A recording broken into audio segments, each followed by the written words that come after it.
Tragic mountaineering disasters are all too common on extremely high altitude mountains, such as K2, Cho Oyu, and of course, Mount Everest. However, even on some more moderately sized mountains, tragedy can always strike. In 1971, a group of 15 to 16-year-old students were taken on an expedition in the remote area of the Cairngorms in the Scottish Highlands. This mountain range can reach a height of just over 4,000 feet above sea level, a seemingly small number compared to the massive 29,000-foot Everest. Nevertheless, the conditions on the Cairngorms can be extremely unpredictable, especially during winter. And during this innocent and routine expedition, the deterioration of the weather would leave 8 young climbers fighting for their lives in what became Britain's worst ever mountaineering disaster.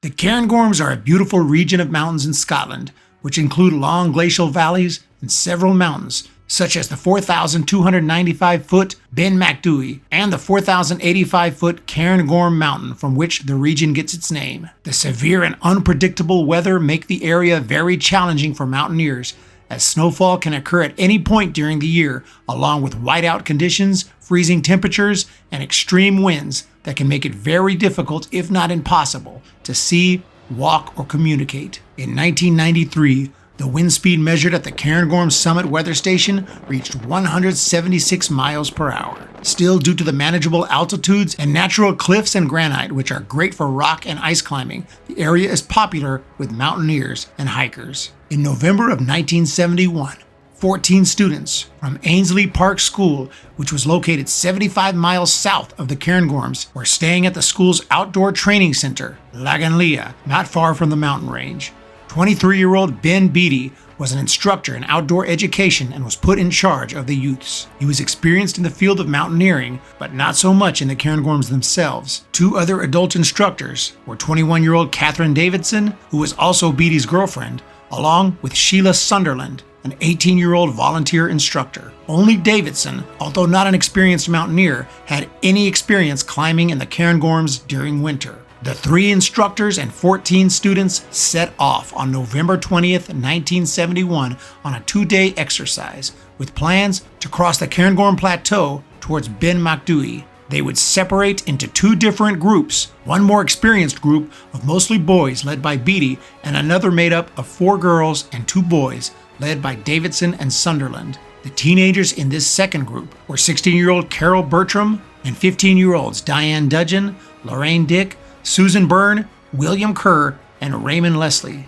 Their route would take them across the plateau and down the Curragh Bothy, where they would spend the night. Then Davidson's group would return along the Larag Gru, and Beattie's by traversing the Carrauntoohil and Brariach. In case of an emergency, the group would go to the current shelter. The weather almost immediately began to deteriorate after the expedition set off. The emergency plans were set in place for Beattie's group, and they successfully made it to the shelter. They spent the night there, and the shelter gave them just enough warmth to survive. Unfortunately, Davidson's group never showed up. The next day, Beattie's group struggled to get out of the shelter due to the massive amount of snow that piled up around it during the night. But eventually, they made it out and braved horrific conditions across the plateau, eventually reaching a hut with a telephone late in the afternoon, where they called for help and were safely taken to the police station, where Beattie reported the other group missing.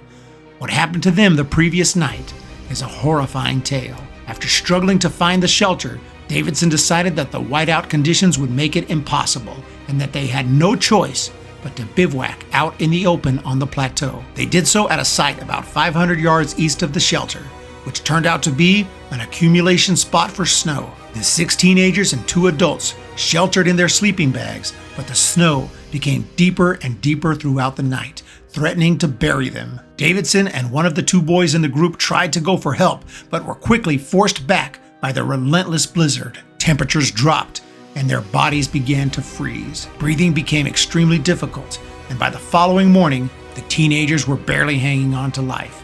Davidson set off alone to seek help. Multiple rescue teams had been dispatched to help search for the missing party. At around 10:30, Davidson was spotted from a helicopter, crawling for help. Unfortunately, the pilot was unable to move quicker than a walking pace due to turbulence. Eventually, 2 men were unloaded and they reached Davidson, whose legs were locked in a kneeling position.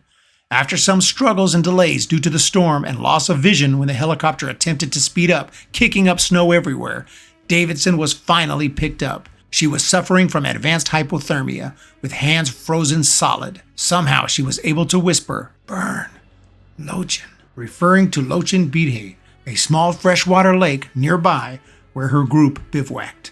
She then said one more horrifying word: "Buried." Rescue teams searched near this area, sometimes waist deep in snow. Beatty was also assisting in the search and, along with other rescuers, came across the scene. The 6 students were buried deep in the snow, and one by one, they were uncovered, clearly dead. That is until the 6th student, Raymond Leslie, was unburied and still somehow barely breathing. He was airlifted to a local hospital. 5 teenage girls, along with the 18-year-old instructor Sheila Sunderland, had perished on the mountain, and they were left there until conditions improved enough to remove the bodies. Raymond Leslie and Catherine Davidson both made full recoveries. Everyone from the school back in Edinburgh were in shock. There was extreme confusion on how this could have happened.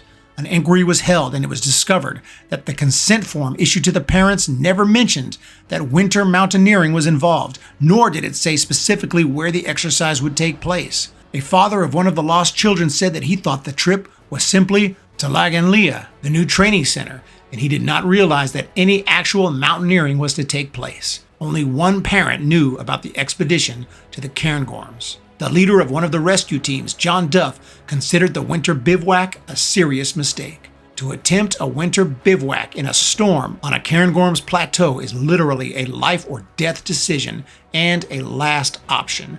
He also criticized the entire exercise, calling it an appallingly over-ambitious expedition for teenage children, and blamed all those who had approved of the plans, including the head of Laganlia, John Paisley, who could have vetoed the entire mission. The inquiry concluded that parents should get more information on such expeditions, and also called for better training and more expertise regarding the instructors, who were very young themselves. The disaster had a major impact on mountaineering, as politicians considered banning mountaineering courses for children. Catherine Davidson moved to Canada in 1978 and married. She is now known as Catherine Murray Brown. In 2021, she said, "I think as long as we're all alive, we'll remember it. But we are all getting on. It was 50 years ago. I don't know if it will carry much beyond living memory once all of us are gone." Raymond Leslie lives in Scotland and has never spoken publicly about the tragedy. He went on to become a top-class canoeist for his country. Ben Beatty was later appointed a job at Glenmore Lodge Outdoor Training Center, but in 1978, he died from a 2,500-foot fall while climbing Nanda Devi East in the Himalayas. As for Ainsley Park School, it closed in 1991. The site was redeveloped for housing, and today, only the main facade remains. There is no memorial there for the 5 students who lost their lives in November of 1971. Thank you so much for checking out today's video on the horrific tragedy in the Cairngorms in 1971. Please put your thoughts down in that comment section, and feel free to check out my other videos on mountaineering disasters. Thank you again, and we will talk to you in the next video.